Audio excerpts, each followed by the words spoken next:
Saint Augustine യാത്രകളെപ്പറ്റി ഒരിക്കൽ പറഞ്ഞത് ഇങ്ങനെയാണ്: the world is a book. ലോകം ഒരു പുസ്തകമാണ്. And those who do not travel read only one page. യാത്രകൾ ചെയ്യാത്തവർ ആ പുസ്തകത്തിലെ ഒരു പേജ് മാത്രമേ വായിക്കുന്നുള്ളൂ. അതിനോട് ചേർത്ത് നമുക്ക് കുഞ്ഞുണ്ണി മാഷിൻ്റെ ഒരു കവിത കൂടെ പറയാം. വായിച്ചാലും വളരും, വായിച്ചില്ലെങ്കിലും വളരും. വായിച്ചാൽ വിളയും, വായിച്ചില്ലെങ്കിൽ വളയും. യാത്രകളോളം നമ്മെ സ്വാധീനിക്കാനും നമ്മിൽ അറിവ് നിറയ്ക്കാനും പ്രാപ്തമായ മറ്റൊന്നില്ല. സ്വാഗതം. യാത്രകളുടെ ഭൂപടങ്ങൾ നിറഞ്ഞ താളുകൾ ഓരോന്നായി നിങ്ങൾക്ക് മുന്നിൽ അവതരിപ്പിക്കുന്ന റൂട്ട്സിൻ്റെ പുതിയ എപ്പിസോഡിലേക്ക്.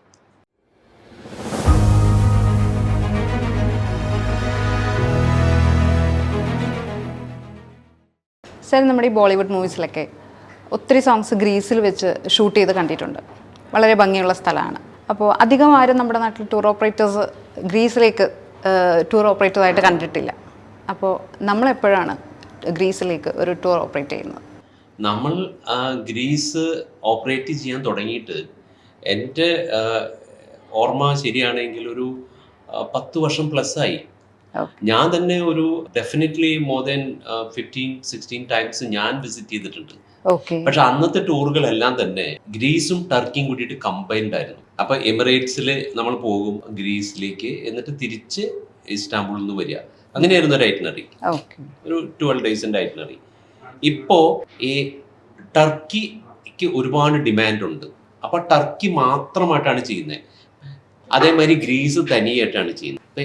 ഗ്രീസ് എന്ന് പറയുന്നത് ഒരു ടൂറിസ്റ്റ് പോയിന്റ് ഓഫ് വ്യൂ നോക്കുകയാണ് എങ്കിൽ മറ്റു ഒരു രാജ്യത്തും കിട്ടാത്ത, കാണാൻ പറ്റാത്ത അത്രയും കാര്യങ്ങളാണ് ഒരു ടൂറിസ്റ്റ് ഗ്രീസിൽ ചെന്നാൽ കാണാൻ പറ്റുന്നത്. ശരി, നമ്മൾ അതിനെ ഗ്രീസിനെ നമ്മൾ എടുക്കേണ്ടത് നമ്മുടെ ചെറുപ്പകാലം മുതൽ, നമ്മൾ കുട്ടിയായിരിക്കുന്ന സമയത്ത് നമ്മൾ ഗ്രീസിനെ കുറിച്ച് അറിയാതെയാണെങ്കിലും നമ്മളുടെ സോഷ്യൽ സ്റ്റഡീസിലൂടെ നമുക്ക് കിട്ടുകയാണ്. അപ്പൊ അതില് നമ്മൾ കേട്ടിട്ടുണ്ട് അലക്സാണ്ടർ ദ ഗ്രേറ്റ്. തീർച്ചയായിട്ടും അലക്സാണ്ടർ ദ ഗ്രേറ്റിനെ കുറിച്ച് കേൾക്കാത്ത ഒരാളുണ്ടാകില്ല. ഹി വാസ് എ സോൾജർ, ഒരു റിയൽ സോൾജർ ആയിരുന്നു, ആൻഡ് ഫൈറ്റർ ആയിരുന്നു. നമ്മുടെ ഇന്ത്യയുടെ ഓൾമോസ്റ്റ് ബോർഡറിലൊക്കെ ഇന്ത്യ കീഴടക്കാൻ വരെ എത്തിയിട്ടുണ്ട്. പിന്നെ അതേപോലെ ഒന്നാണ് ഈ ആർക്കിമിഡീസ്. അദ്ദേഹം സയന്റിസ്റ്റ് ആയിരുന്നു. Aristotle, philosopher. മറ്റൊന്ന് ഹിപ്പോക്രറ്റിസ്, ഫാദർ ഓഫ് മോഡേൺ മെഡിസിൻ. ഇത്രയും പേര് ജീവിച്ചിരുന്ന രാജ്യമാണ് ഗ്രീസ്. ആ ഗ്രീസിലേക്കാണ് നമ്മൾ പോകുന്നത്. പിന്നെ അതുമാത്രമല്ല, മറ്റൊരു കാര്യം കൂടി പറഞ്ഞു കഴിഞ്ഞാല് നമുക്ക് വിശ്വസിക്കാൻ പ്രയാസമാണ്. അതായത് അന്നത്തെ ജനങ്ങൾക്ക് വീറ്റോ പവർ ഉണ്ടായിരുന്നു. അതായത് ഒരു രാജാവ് എന്ന് പറഞ്ഞു കഴിഞ്ഞാൽ എവറിഥിങ് ആണ്. ഒരു രാജാവ് പറഞ്ഞു കഴിഞ്ഞാൽ അതിന് അപ്പുറത്തൊരു വേർഡില്ലല്ലോ. ആ രാജാവിന്റെ ഒരു തീരുമാനത്തെ അവിടുത്തെ ജനങ്ങൾക്ക് വീറ്റോ ചെയ്യാമായിരുന്നു. The power of people, you know. അപ്പോൾ ഈക്വാളിറ്റി, സമത്വം അന്നേ ഉണ്ടായിരുന്നു. അങ്ങനെയുള്ള രാജ്യമാണ് നമ്മൾ കാണാൻ പോകുന്നത്. ഗ്രീസ് എന്ന രാജ്യത്ത് നമ്മൾ മസ്റ്റായിട്ട് വിസിറ്റ് ചെയ്യേണ്ട പ്ലേസസ് ഏതൊക്കെയാണെന്ന് പറയാം. അതിന് ഉത്തരം എനിക്ക് പറയുകയാണെങ്കിൽ ഇമ്പോർട്ടൻ്റ് ആയിട്ട് നമ്മൾ ഒരിക്കലും മിസ് ചെയ്യാൻ പാടില്ലാത്ത ചില സ്ഥലങ്ങളുണ്ട് ഗ്രീസിൽ. അതിൽ ഏറ്റവും ആദ്യം വരുന്നത് ഓഫ് കോഴ്സ് ഏതൻസ് ആണ്, ക്യാപിറ്റൽ. മറ്റൊന്ന് ഡൽഹിയാണ്. പിന്നെ ഒന്ന് ഒളിമ്പസ് വില്ലേജ് ആണ്. പിന്നെ ഞാൻ പറഞ്ഞല്ലോ 6000 ഐലൻഡ്സ്. അതിൽ ഏറ്റവും ഇമ്പോർട്ടൻ്റ് ആയിട്ടുള്ള, ഏറ്റവും കൂടുതൽ ആളുകൾ വിസിറ്റ് ചെയ്യുന്ന ഐലൻഡാണ് സാന്റോറിനി. അപ്പൊ ഇത്രയും കാര്യങ്ങളെ നമുക്ക് ഒരിക്കലും ഒഴിവാക്കാൻ പറ്റില്ല. അപ്പോൾ ഇതിനകത്ത് ഏറ്റവും ആദ്യം നമ്മൾ കവർ ചെയ്യുന്നത് ഡൽഹിയാണ്. അപ്പൊ Delhi is very very important. 2700 years മുമ്പാണ് ഏറ്റവും ആദ്യം ഒളിമ്പിക്സ് ഉണ്ടായത്. അപ്പൊ അതിനോടനുബന്ധിച്ചിട്ടുള്ള ഒരു സ്ഥലമാണ് ഈ ഡൽഹി. ആ ഡൽഹി അന്നത്തെ കാലത്ത് അവർ കണക്കാക്കിയിരുന്നത് സെന്റർ ഓഫ് ദ വേൾഡ് ആണ്. അത് അവരെങ്ങനെയാണ് അങ്ങനെ ഒരു തീരുമാനത്തിൽ എത്തിയെന്ന് വെച്ചാൽ, ഈ ഗോഡ് സിയൂസ് അദ്ദേഹം 2 ഈഗിളിനെ സൗത്തിലേക്കും വെസ്റ്റിലേക്കും ഒരേ ടൈമിൽ 2 ഈഗിളിനെ പറഞ്ഞു വിടുകയാണ്. മനസ്സിലാവും. എന്നിട്ട് ഒരേ സമയത്ത് അത് തിരിച്ചെത്തുകയാണ്. അപ്പൊ അതിന്റെ ആ റൂട്ട്, എന്നിട്ട് അവർ തിരിച്ചെത്തിയ സ്ഥലം, അങ്ങനെയാണ് ഈ Delhi is the centre of the world ആയിട്ട് കണക്കാക്കിയത്. ഓ, ഈ ഡെൽഫിക്ക് ഒരു പ്രത്യേകത ഉള്ളത് എന്താണെന്ന് വെച്ചാൽ ഒറക്കിൾസ്, ഒറക്കിൾസ് അതായത് ഫ്യൂച്ചർ പ്രഡിക്റ്റ് ചെയ്യാൻ പറ്റും. പറ്റും. So if you want to know your future, future. ഇവിടെ പോയാൽ മതി. അന്നത്തെ കാലത്താണ് പറയുന്നത്. അതെ അതെ. അപ്പോൾ ഈ ഡൽഹിയിലേക്ക് ഈ ഒറക്കിളിനെ മീറ്റ് ചെയ്യാൻ വേണ്ടിയിട്ട് ലോകത്തിന്റെ നാനാ ഭാഗങ്ങളിൽ നിന്ന് ആളുകൾ വരികയാണ്. വന്നു കഴിഞ്ഞതിന് ശേഷം അത് ഈ ഒറക്കിൾ ചെയ്യുന്നത് ഒരു ലേഡിയാണ്, ഈ പ്രീസ്റ്റസ് ആണ്. അവർക്ക് ഈ മെസ്സേജ് കിട്ടുന്നത് ഗോഡ് അപ്പോളോയിൽ നിന്നാണ്. Okay. So you put your problems, അല്ലെങ്കിൽ എൻ്റെ ഫ്യൂച്ചർ എന്താണെന്ന് ചോദിക്കുന്നു. ആൻഡ് അവർ കുറേ സമയം അതിൻ്റെ ധ്യാനത്തിൽ ഇരിക്കുന്നു. Then she gets the message from God Apollo and convey. അതുകൊണ്ട് തന്നെ ഡൽഹി ഒരുപാട് ഇമ്പോർട്ടൻ്റ് ആയി. ആ സ്ഥലം നമ്മൾ കാണുന്നുണ്ട്. അപ്പോൾ അവിടെ ചെന്ന് കഴിഞ്ഞിട്ട് വെച്ചെങ്കിൽ ആ ഡൽഹി റിലേറ്റഡ് ആയിട്ടുള്ള ഒരു വലിയൊരു മ്യൂസിയം ഉണ്ട്. പിന്നെ അതുകൂടാതെ അന്നത്തെ പണ്ട് ആ ഡൽഹിയിൽ എങ്ങനെയായിരുന്നു ആ സ്ഥലം, അതിൻ്റെ അവിടെ ഒരു തിയേറ്റർ ഉണ്ടായിരുന്നു, അവിടുത്തെ പല പല ബിൽഡിങ്സ് ഉണ്ടായിരുന്നു, അതിന്റെ റൂയിൻസ് ഉണ്ട്. ഇറ്റ്സ് ഹ്യൂജ് ആണ്. ഇത്രയും കാര്യങ്ങളാണ് നമ്മൾ ഡൽഹിയിൽ കാണുന്നത്. പിന്നെ അതിന്റെ അടുത്ത പോയിന്റ് എന്ന് പറഞ്ഞാൽ മസ്റ്റായിട്ട് കാണേണ്ടത് ഏറ്റവും ആദ്യം ഈ 2700 വർഷം മുമ്പ് നടന്ന ഒളിമ്പിക്സ് ആണ്. അത് 400 വർഷം കണ്ടിന്യൂസ് ആയിട്ട് ഓരോരോ 4 വർഷവും കൂടുമ്പോഴും നടന്നു. ഇമാജിൻ. അപ്പൊ ഇവിടെ മോഡേൺ ഒളിമ്പിക്സും നടക്കുന്നത് 4 വർഷത്തിൽ ഒരിക്കലാണല്ലോ, മനസ്സിലായോ? അപ്പോൾ ഇന്നും ഒരു ഒളിമ്പിക്സ് ഉണ്ടാകുമ്പോൾ ആ ഒളിമ്പിക്സിന്റെ ടോർച്ച് കത്തിക്കുന്നത് ഇവിടെയാണ്. ഒന്ന് ആലോചിച്ച് നോക്കണം ഈ സ്ഥലത്തിന്റെ ഇമ്പോർട്ടൻസ് എന്താണെന്ന്, മനസ്സിലായോ? അപ്പോൾ 2700 വർഷം മുമ്പ് ഏറ്റവും ആദ്യത്തെ ഒളിമ്പിക്സ് നടന്നത് ഇവിടെയാണ്. നമ്മൾ അങ്ങോട്ട് പോകും. അപ്പൊ അവിടെ ഒരു 700+ ഹെക്ടേഴ്സ് ആണ്. അതിനകത്ത് സോ മെനി ബിൽഡിങ്സ് ഉണ്ട്. അതിനകത്ത് അത്ലറ്റ്സ് ഒക്കെ വന്ന് താമസിക്കാനും അവരുടെ ഡ്രസ്സ് ചേഞ്ച് ചെയ്യാനും അവർക്ക് റിഹേഴ്സൽ എടുക്കാനും, അതിനകത്ത് ഈ മാരത്തോൺ ഉണ്ട്, ഈ പല പല റണ്ണിങ് റേസ് ഉണ്ട്, മനസ്സിലായോ? ഒരുപാട് ആക്ടിവിറ്റീസ് ആണ് സ്പോർട്സ് ആയിട്ട് ബന്ധപ്പെട്ട്. അന്നും ഈ ടോർച്ച് ലൈറ്റ് ഉണ്ടായിരുന്നു. ആ ടോർച്ച് ലൈറ്റ് അവർ കത്തിക്കുന്നത് ഈ സൂര്യരശ്മിയിൽ നിന്നാണ്. നമുക്കത് അവിടെ പോയി കാണാം. അതായത് ഈ ഒരു പർട്ടിക്കുലർ സ്ഥലത്താണ് ഈ ടോർച്ച് കത്തിക്കുന്നത്, മനസ്സിലായോ? നമുക്ക് അവിടെ അതിന്റെ ഫോട്ടോസും കാര്യങ്ങളൊക്കെ ഉണ്ട്. See when you take Greece, ആ ഗ്രീസിലത്തെ സ്ത്രീകള് ഭയങ്കര സുന്ദരികളായിരുന്നു പണ്ട്, മനസ്സിലായോ? അത് നമ്മൾ പല കഥകളും പഠിച്ചിട്ടുണ്ട്. ഹെർക്കുലീസിനെ പഠിച്ചിട്ടുണ്ട്, അത്തീന ഒക്കെ. അവരുടെ ഒരു ടിപ്പിക്കൽ ഡ്രസ്സാണ്. ആ ഡ്രസ്സ് ധരിച്ചുകൊണ്ടാണ് ഒരു പറ്റം സ്ത്രീകള് ആ ബ്യൂട്ടിഫുൾ കോസ്റ്റ്യൂം ഇട്ടിട്ടാണ് ഈ ടോർച്ച് കത്തിക്കുന്നത്. ഇപ്പോഴും അങ്ങനെയാണ്. അതൊരു ഹ്യൂജ് സെറിമണിയാണ്. അപ്പൊ ഈ ഒളിമ്പിക്സിന്റെ ഇന്നത്തെ റിലേറ്റഡ് ആയിട്ടുള്ള ഒഫീഷ്യൽസ് എല്ലാം ഇവിടെ വരും. എന്നിട്ടാണ് അത് കത്തിക്കുന്നത്. എന്നിട്ടാണ് ആ ടോർച്ച് ഏത് രാജ്യത്താണോ ഈ ഒളിമ്പിക്സ് നടക്കുന്നത് അങ്ങോട്ട് പോകുകയാണ്. പണ്ട് കാലത്ത് നടന്നു തന്നെ പോകണമായിരുന്നു, ഓടി പോകണമായിരുന്നു. ഇന്ന് അതിന് കുറേയധികം നോംസ് ഒക്കെ ഉണ്ട്. അപ്പൊ ഈ സ്ഥലം നമ്മൾ വിസിറ്റ് ചെയ്യുന്നുണ്ട്. മറ്റൊരു മസ്റ്റായിട്ട് വിസിറ്റ് ചെയ്യേണ്ട ഒരു സ്ഥലമാണ് എപ്പിഡോറസ്. ഈ എപ്പിഡോറസ് എന്ന് പറയുന്നത് ഈ ഡൽഹി പോലെ വളരെ മോസ്റ്റ് ഇമ്പോർട്ടൻ്റ് ആയിരുന്നു. എന്താണ് അവിടെ നടന്നത് എന്ന് വെച്ചാൽ, ഇപ്പൊ ഇവിടെ കേരളത്തിൽ എവിടെ തിരിഞ്ഞാലും ഹോസ്പിറ്റൽസ് ആണ്. സോ അസുഖം എല്ലാവർക്കും ഉണ്ടാവുമല്ലോ. അപ്പോൾ എന്തെങ്കിലും ഒരു അസുഖം ഉള്ളവര് അവരുടെ ട്രീറ്റ്മെന്റിന് വേണ്ടി വന്നിരുന്നൊരു സ്ഥലമാണ് എപ്പിഡോറസ്. അത് ഒരുപാട് ദൂരത്തുനിന്ന് നടന്നാണ് വരുന്നത്. അപ്പൊ ഈ എപ്പിഡോറസ് എന്ന് പറഞ്ഞ സ്ഥലത്തേക്ക് എത്തിക്കഴിഞ്ഞാല് അവർക്ക് അവിടെ അന്ന് ഉറങ്ങാം. ചിലപ്പോൾ ആ ദിവസം അല്ലെങ്കിൽ അതിന്റെ പിറ്റേ ദിവസം എപ്പോഴെങ്കിലും രാത്രി ആ ഒരു ഉറക്കത്തിൽ ഈ ആസ്കിലപ്പിസ് എന്ന് പറഞ്ഞ ഗോഡ് എന്ന് പറഞ്ഞാൽ ഈ ഗോഡ് ഓഫ് ഹീലിംഗ് ആണ്. അദ്ദേഹം ആ ഗോഡ് അവരുടെ സ്വപ്നത്തിൽ വരികയാണ്. എന്നിട്ട് എന്താണ് അവരുടെ അസുഖം, എന്താണ് അതിന്റെ റീസൺ, വൈ ദേ ആർ സിക്ക്, ഇത്രയും കാര്യങ്ങൾ അവർക്ക് സ്വപ്നത്തിൽ അറിവ് കിട്ടുകയാണ്. അത് പിറ്റേ ദിവസം they convey to the other people who are treating dum. മനസ്സിലായോ? അപ്പോൾ ഈ ആ ട്രീറ്റ് ചെയ്യുന്നവർക്ക് കാര്യം മനസ്സിലായി ഈ സഫറിങ് ഫ്രം ഹിയർ എന്താ ട്രീറ്റ്മെന്റ് ആണ്. ആ ട്രീറ്റ്മെന്റിന് കുറച്ച് ദിവസം എടുക്കാം, അതൊക്കെ താമസിക്കാനുള്ള സൗകര്യമുണ്ട്.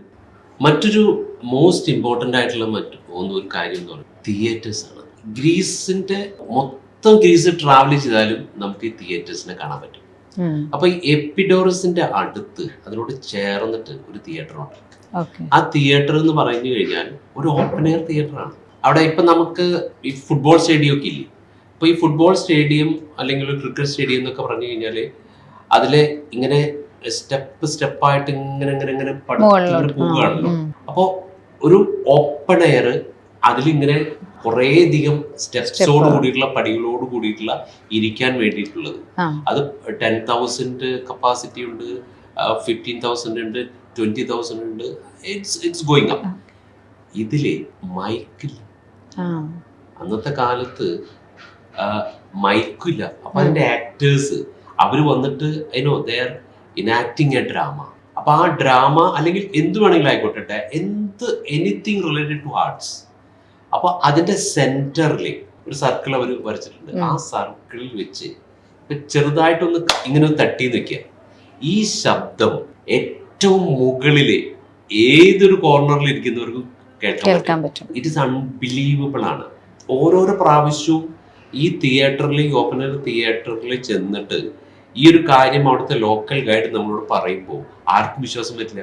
അപ്പൊ അവര് പറയും, ആരാണോ വിശ്വസിക്കാൻ പ്രയാസമുള്ള അവരോട് ഏറ്റവും ടോപ്പിൽ പോയി ഇരിക്കാൻ പറയും. മനസ്സിലായോ? അങ്ങനെ നടന്ന് ആർക്ക് വേണേലും പോകാം. എന്നിട്ട് ഇവര് എന്ത് പറയുന്നോ അതെല്ലാം തന്നെ അവർക്ക് അവിടെ കേൾക്കാൻ പറ്റും.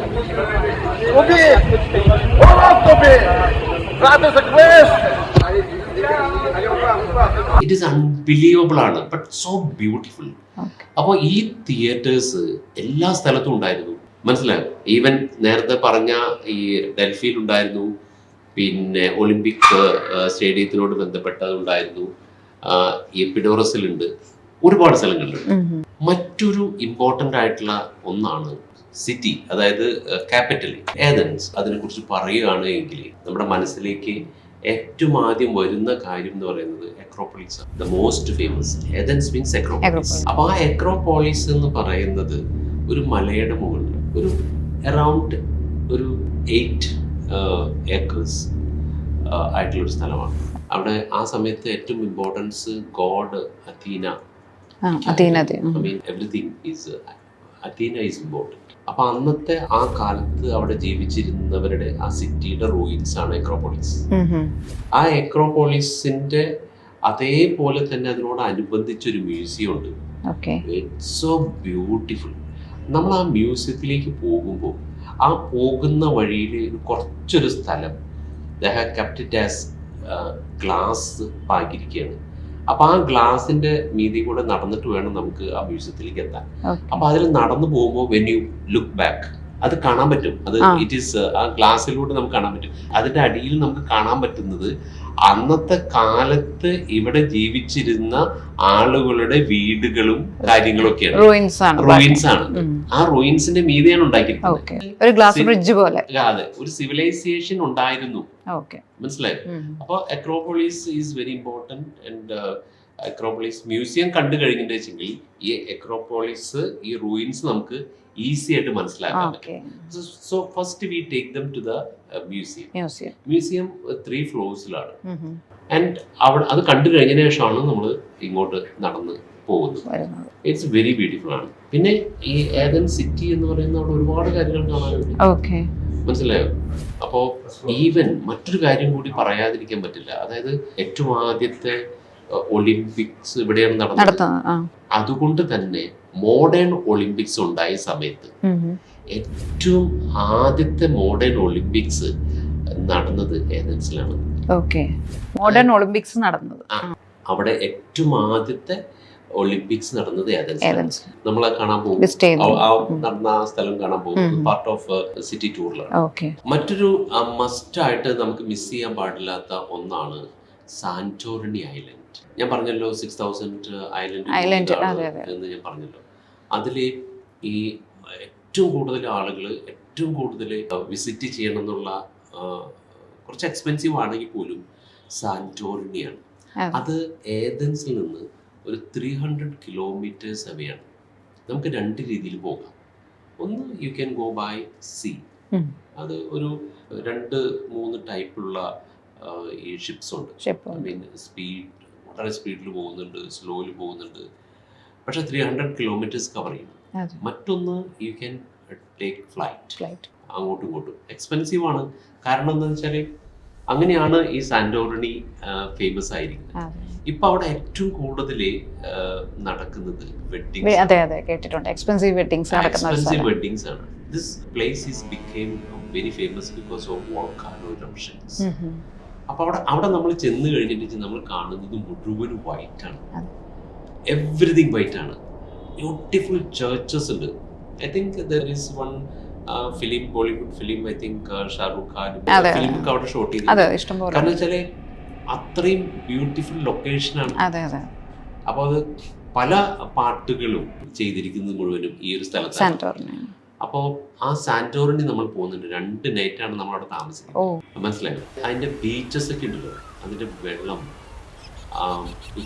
പിന്നെ അത് മാത്രമല്ല ടൂറിസ്റ്റിനെ അല്ലെങ്കിൽ റിച്ച് ആയിട്ടുള്ള ഒരാളെ സംബന്ധിച്ചോളം അവർക്ക് വേണ്ടത് അവർ ബ്രീത്ത് ചെയ്യുന്നത് നേച്ചർ. അതായത് മനസ്സിലായോ?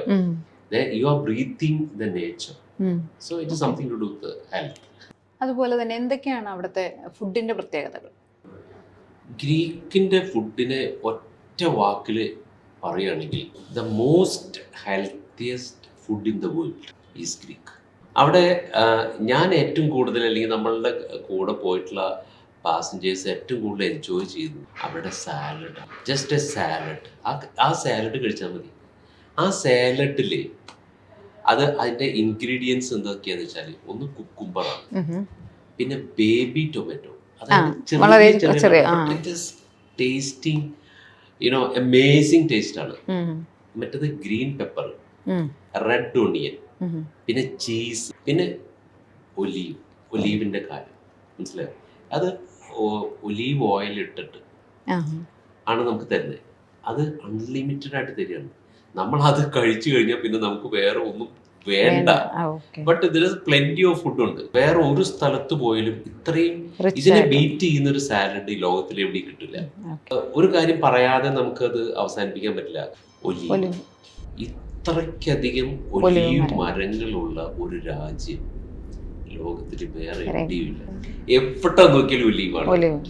നമ്മൾ ചില സ്ഥലങ്ങളിലൊക്കെ നമ്മൾ നടന്നു പോകുമ്പോൾ ആൻഡ് യു ക്യാൻ പ്ലക്ക് ഒലീവിന്റെ കായ ഇത് ചെയ്യാം. അപ്പൊ ഈ ഒലീവിന് ഒത്തിരി പ്രാധാന്യമുണ്ട്. അതിന് പ്രാധാന്യം ഏറ്റവും കൂടിയത് ഈ ഒളിമ്പിക് മത്സരങ്ങളിൽ അതിലത്തെ വിജയികൾക്ക് കൊടുത്തിരുന്നത് അവരൊരു ക്രൗൺ. അത് ഈ ഒലീവിന്റെ ഇലകള്, ബ്യൂട്ടിഫുൾ ആയിട്ടുള്ള ഒരേപോലുള്ള ഇലകള് തുന്നിട്ട് അത് ഫസ്റ്റ് കിട്ടുന്ന ആ സമയത്ത് ഈ ആ ഒരു ക്രൗൺ കിട്ടുക എന്ന് പറഞ്ഞാല് അത് അവർക്ക് കിട്ടുന്ന ഏറ്റവും വലിയ ഭയങ്കര അഭിമാനമായിട്ടുള്ള കാര്യമാണ്. അന്നത്തെ ഒളിമ്പിക്സിൽ അത് പങ്കെടുക്കാൻ വേണ്ടി വരുന്നവർ മുഴുവനും ആണുങ്ങളായിരുന്നു, പെണ്ണുങ്ങളായിരുന്നില്ല. മനസ്സിലായി? ബട്ട് നമ്മൾ ആ തിരിച്ച് ഒരു 9 ഡേയ്സിന്റെ പ്രോഗ്രാം കഴിഞ്ഞ് തിരിച്ചു വരുമ്പോൾ, ഈ ഗ്രീസ് കഴിഞ്ഞ് വരുമ്പോൾ ഒരു 100% സാറ്റിസ്ഫാക്ഷനോട് കൂട്ടായിരിക്കും ഒരാൾ തിരിച്ചു വരുന്നത്.